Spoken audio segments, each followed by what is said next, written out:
un pastor alemán negro de 40 kilos estuvo en un refugio de Denver durante 214 días. Lo habían devuelto 2 veces. Se negaba a comer durante las primeras 48 horas después de cada devolución. El personal del refugio lo llamaba emocionalmente cerrado. Decían que había renunciado a las personas. Entonces, una mujer que también había renunciado a casi todo pasó por delante de su perrera un martes por la tarde de marzo. Lo que ocurrió durante los siguientes 7 meses dentro de una casa que había estado en silencio durante demasiado tiempo no es una historia de rescate. Es una historia de 2 cosas rotas exactamente en el mismo lugar encontrándose en el momento justo. Diane Calewo tenía 48 años y había sido bibliotecaria de secundaria en Denver, Colorado, durante 19 años. Era organizada, paciente y buena en su trabajo, y estaba completamente perdida dentro de su propia casa. Su marido, Paul, había fallecido 8 meses antes. Paro cardíaco, 51 años, sin previo aviso.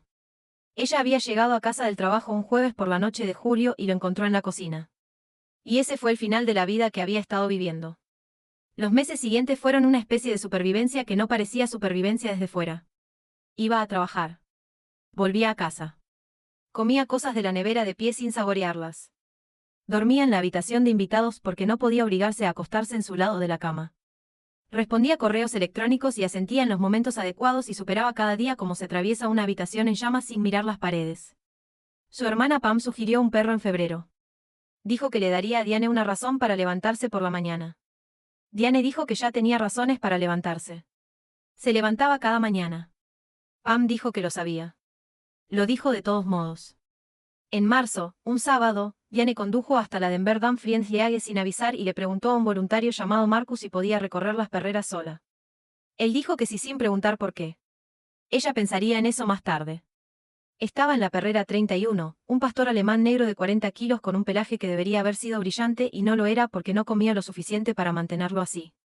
Estaba tumbado en el rincón más alejado mirando a la pared, sin dormir, sin pasear, simplemente quieto de una manera que se sentía elegida en lugar de accidental. Su tarjeta de admisión decía que tenía 4 años. El dueño lo entregó hace 14 meses, y ha sido devuelto por 2 familias de adopción distintas en los 7 meses transcurridos. La primera familia dijo que era demasiado retraído, que esperaban un perro y habían recibido algo que no podían nombrar. La segunda dijo que no conectaba, que se sentía como vivir junto a un perro que realmente no estaba allí. Lo intentaron durante 3 semanas antes de devolverlo un domingo por la mañana sin hacer contacto visual con el personal del refugio. El personal entendió. Ya lo habían visto antes. Algunos perros, tras demasiadas pérdidas, simplemente dejaban de presentarse como disponibles. Habían retirado a Cota de la sala de adopción durante 2 semanas después de la segunda devolución solo para que se estabilizara. Había comido una comida al día durante 11 días y el resto del tiempo lo pasaba en el rincón de atrás donde la luz no llegaba. El refugio había etiquetado a Cota como una adopción difícil. No peligroso, no agresivo, simplemente se había ido a algún lugar dentro de sí mismo al que nadie había podido llegar.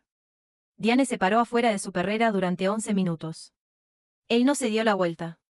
Ella dijo su nombre, que leyó de la tarjeta, él no se movió. Ella observó la subida y bajada de sus costillas. Ella le preguntó a Marcus qué le pasaría si no lo adoptaban. Marcus le dijo que intentaban no usar esa palabra. Ella dijo que entendía a qué se refería. Ella completó los papeles de adopción antes de irse. La primera semana fueron 2 personas que no sabían cómo estar juntas en una casa. Cota se comió la mitad de su comida la primera noche y dejó el resto. Durmió en el pasillo, fuera de la habitación de invitados, lo cual Diane descubrió a las 2 de la mañana cuando se levantó por agua y casi choca con él. Ella se disculpó en voz alta con un perro en la oscuridad. Era la primera vez en 8 meses que le decía, perdón, a otro ser vivo y sentía que era merecido por ambos. No venía cuando lo llamaban esa primera semana. No interactuaba con los juguetes que ella dejaba cerca de su cama. Se sentaba en la esquina de la sala de estar, como se había sentado en la esquina de la perrera, mirando ligeramente hacia otro lado, presente y ausente al mismo tiempo. Su vecina Carol llamó una tarde y lo vio a través de la puerta y preguntó si todo estaba bien porque, según ella, el perro parecía estar de duelo. Diane dijo que pensaba que probablemente lo estaba. Carol se quedó en el porche un momento y luego dijo que lo sentía, y que no estaba del todo segura de a quién de los dos se lo decía, y Diane tampoco. La segunda semana, algo pequeño cambió. Cota empezó a dormir más cerca de la puerta de la habitación de invitados en lugar de al otro lado del pasillo. Para la tercera semana, estaba dentro de la habitación en el suelo a los pies de la cama, respirando con calma en la oscuridad mientras Diane permanecía despierta y miraba el techo como lo había hecho cada noche durante 8 meses. No sabía si él estaba allí por ella o por sí mismo. Decidió que no importaba. Algo en la habitación había cambiado. Era menos silencioso de lo que había sido.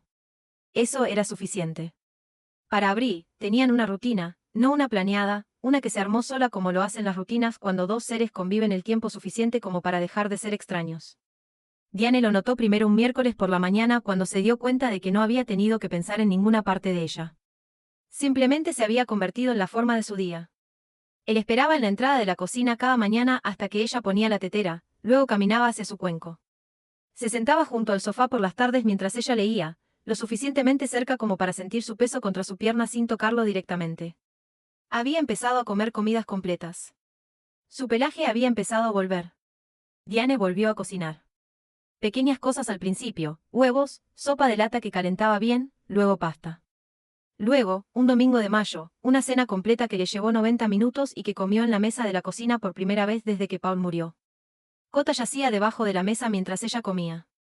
Le hablaba mientras cocinaba. Le contó sobre Paul. Dijo que a Paul le habría gustado. Dijo que Paul siempre había querido un perro, pero que ella siempre había dicho que no. Que la casa era demasiado pequeña y que se había equivocado en eso y en varias otras cosas, y que creía que Paul probablemente lo sabía y nunca lo había dicho, que ese era el tipo de hombre que era. Y extrañaba esa cualidad específica del más de lo que podía explicarle a cualquiera que no hubiera vivido a su lado. Cota escuchaba como siempre escuchaba, completamente sin ofrecer nada a cambio excepto su presencia. Había llegado a entender que eso no era nada. Fue de hecho lo único que había ayudado. Si todavía estás aquí y no te has suscrito, eso honestamente duele un poco. Dale a ese botón porque lo que pasó el 15 de julio es la parte de esta historia que no le he contado a nadie fácilmente. El 15 de julio fue el primer aniversario de la noche en que Diane llegó a casa y encontró a Paul en la cocina. Lo sabía desde hacía semanas. Como sabes que se está formando un sistema meteorológico antes de que cambie el cielo. Se había tomado el día libre en el trabajo. No se lo dijo a nadie. Había planeado superarlo como había superado los meses antes de Cota. Estar quieta. Estar en silencio. Esperar a que terminara el día. Se levantó a las 6 de la mañana porque el horario interno no observaba aniversarios. Lo alimentó. Preparó café. Se quedó parada en la ventana durante mucho tiempo mirando a la nada en particular. Luego se sentó en el suelo de la cocina. No en la mesa, en el suelo, con la espalda apoyada en el armario debajo de la encimera, en la posición exacta en la que había estado la noche que encontró a Paul. No lo había hecho desde julio del año anterior. No sabía del todo por qué lo estaba haciendo ahora. Solo sabía que se sentía correcto, de la manera en que ciertas cosas se sienten correctas cuando dejas de intentar entenderlas. Cota llegó al umbral de la cocina. Se detuvo. La miró en el suelo. Esto no era parte de la rutina, y él lo sabía. Se quedó un largo momento leyendo la habitación, como leía todo. Y entonces cruzó la cocina y se tumbó directamente a su lado, no cerca de ella, pegado a ella. Todo su cuerpo presionado contra su costado de la cadera al hombro, su cabeza sobre sus piernas, 40 kilos de peso cálido y respiración constante. Ella puso su mano en su espalda. Sintió sus costillas subir y bajar. Ella se quedó en ese suelo de cocina durante 1 hora y 43 minutos. No estuvo sola ni un solo segundo. Ella no sabía hasta esa mañana cuánto la había estado observando. No sabía que había estado catalogando qué días se movía rápidamente por la casa y qué días se movía como si estuviera bajo el agua, que mañanas el café se quedaba frío en la encimera, que noches la luz en el estudio de Paul permanecía encendida durante 2 horas sin sonido de páginas pasando. Ella no había estado rastreando nada de eso. Había estado intentando comunicarse, pero Cota lo había descubierto. Nadie se lo pidió. Nadie lo entrenó para el trabajo de duelo o el apoyo emocional o la arquitectura específica de una casa a la que le ha faltado alguien central.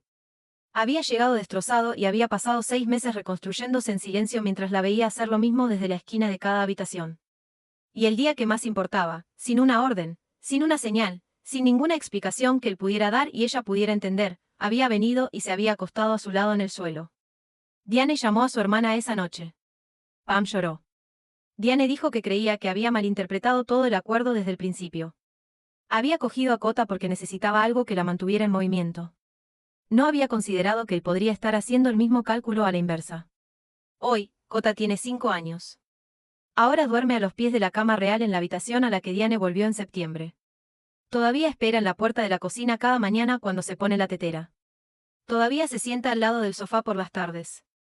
Todavía escucha cuando ella habla, lo cual hace más de lo que solía hacer. El pelaje está completamente de vuelta. Tiene el peso correcto. No es el perro que el refugio etiquetó como de difícil adopción. Es exactamente lo que decidió ser en el momento en que una mujer, que también había dejado de presentarse como disponible, se paró frente a su perrera y dijo su nombre hacia la esquina.